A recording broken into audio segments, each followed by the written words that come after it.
டேய் நீ பொழுதோடவே வந்துட்டேன்னு பிரியா வந்து சொன்னாடா. வந்த உடனே அம்மா காஃபிய கூட அது இதுன்னு ஏதாவது பேசிட்டே வருவ. ஆளையே காணுமே தான் பார்க்க வந்தேன். சுதீர், டேய் சுதீர், என்னடா நீ பொழுதோடவே வந்துட்டேன்னு பிரியா வந்து சொன்னா. உன்னை ஆளை காணுமே தான் நான் பார்க்க வந்தேன். என்ன வந்துட்டு ரூம்குள்ள இருந்து வெளியவே வராம? ஏண்டா இந்த குடும்ப பிரச்சனையவே நினைச்சு உட்கார்ந்துட்டு இருக்கியா? இந்த பாரு, 24 மணி நேரம் அந்த பிரச்சனையவே நினைச்சுக்கிட்டு இருந்தேன்னு வெய்யி, உனக்கு தான் உடம்பு கெட்டு போயிரும். புரியுதா? மா, நீங்க நினைக்கிற மாதிரிலாம் எந்த பிரச்சனையும் பத்தி நான் யோசிக்கல. வந்தேன், உடம்பு டயர்டா இருந்தது, அப்படியே ரூம்லயே இருந்துட்டேன். கொஞ்சம் அசதியா இருக்கு. அசதியில இருக்கியா பிரச்சனையில இருக்கியாங்கிற வித்தியாசத்தை என்னால கண்டுபிடிக்க முடியும்டா. தொட்டிக்குள்ள படுத்திருக்கிற குழந்தை தூங்குதா முழிச்சிருக்கான்றத தொட்டிக்குள்ள எட்டி பார்க்காமையே பெத்தவ சொல்லிடுவாடா சுதீர். இப்ப என்னடா கோகிலாவ ஒரு பெரிய பிரச்சனையா நினைச்சுக்கிட்டு நீ உன் ரூம்குள்ளேயே அடைஞ்சு கிடந்தீன்னா எல்லா பிரச்சனையும் சரியாயிடுமா? டேய் சுதீர், தேங்கி கிடக்குற தண்ணி தாண்டா கெட்டு போய் அதுல புழு பூச்சி எல்லாம் வரும். ஓடுற தண்ணிக்கு அந்த மாதிரி எந்த பிரச்சனையும் கிடையாது. இத பாரு, நீ பழைய மாதிரியே எங்க எல்லார்கிட்டயும் நல்லா சிரிச்சு பேசி கலகலப்பா இரு. உன் பிரச்சனை எல்லாம் தானா சரியாயிடும். மா, 1000 தான் பெத்த பிள்ளையா இருந்தாலும் கட்னவ மோசமானவன்னு தெரிஞ்சும் அவளுக்கும் எனக்கும் சண்டை வர்றதுக்கு நீதான் காரணம்னு உன் மேலேயே அபாண்டமா படிய தூக்கி போட்டனம்மா. அதுக்காக என் மேல கோவமே படாம எப்படிம்மா எனக்கு ஆறுதல் சொல்ல முடியுது? மா, உனக்கு என் மேல கோவமே இல்லையாம்மா? என் பிள்ளை பத்தி எனக்கு உண்மையெல்லாம் தெரிஞ்ச பிறகு எனக்கு எப்படா உன் மேல கோபம் வரும்?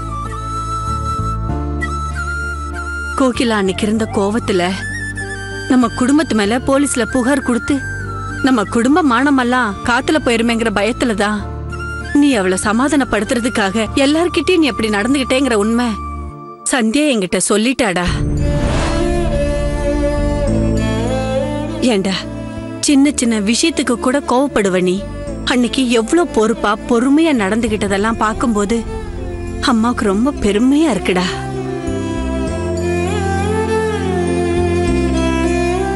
நீ கூட பொண்டாட்டி பக்கம் சேர்ந்துட்டியோன்னு அன்னைக்கு நான் கூட ரொம்ப கோவப்பட்டேன்டா. ஆனா உங்க அப்பா தான் எது எப்படி இருந்தாலும் சுதீர் கோகிலா கூட சேர்ந்து வாழணுங்கிற முடிவுல தான் அப்படி பேசியிருக்கான். அதுவும் நல்லது தானே. இனிமேலாவது நாம ஆசைப்பட்ட மாதிரி கோகிலா கூட சந்தோஷமா வாழட்டும்னு சொன்னாருடா. நானும் அதையே தாண்டா சொல்றேன் சுதீர். நீ நம்ம குடும்பத்தை அவகிட்ட இருந்து காப்பாத்தணுங்கிற உள்நோக்கத்தோட தாண்டா அவளை எங்க எல்லார் முன்னாடியும் சப்போர்ட் பண்ற மாதிரி நடிச்சிருக்க. ஆனா இந்த விஷயம் நீ நடிச்சேங்கிற விஷயம் அவளுக்கு தெரியவே கூடாது. இது பாரு, இனிமே நீ எப்பவுமே எல்லார் முன்னாடியும் அவளை உண்மையா சப்போர்ட் பண்ணணும். அவளை யார்கிட்டயும் விட்டு கொடுக்காம பேசுடா. அவளும் அதத்தான் விரும்புறான்னு உனக்கும் நல்லாவே தெரியுதுல்ல. அதனால தாண்டா சொல்றேன், இது ஒரு நல்ல வாய்ப்பு. இதை விட்டு கொடுத்துறாதடா சுதீர். இத பாரு, அவ என்ன வேணா செய்யட்டும், நீ பொறுத்து போ. நாங்க எல்லாமே பொறுத்து போறோம்டா. எல்லா வழியிலுமே நாம அவளை அனுசரிச்சு போவோம். நீ இந்த பொறுமையை மட்டும் கடைசி வரைக்கும் கடைப்பிடிச்சேன்னு வெயி, எல்லாமே சீக்கிரமா சரியாயிடுங்கிற நம்பிக்கை எனக்கு இருக்குடா சுதீர். சரியா? சரிம்மா, சரி. சுதீர், நம்ம யாருக்கும் எந்த கெடுதலும் பண்ணலடா. நமக்கு அப்படியெல்லாம் கெடுதல் வராது. கடவுள் நம்மள அப்படியெல்லாம் விட்டுற மாட்டாருடா. இத பாரு, இந்த பிரச்சனையை நினைச்சு மனச போட்டு குழப்பிக்காத.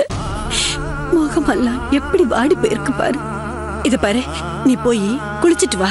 நான் உனக்கு சூடா காஃபி போட்டு எடுத்துட்டு வரேன். போய் குளி.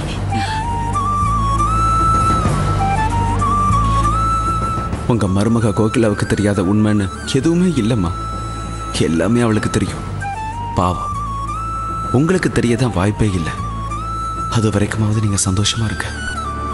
என்னுடைய வாழ்க்கைய எத்தனை நாளைக்கு இவன் நரகத்துல தள்ளிட்டு இருப்பான்னு நானும் பாக்குறேன்.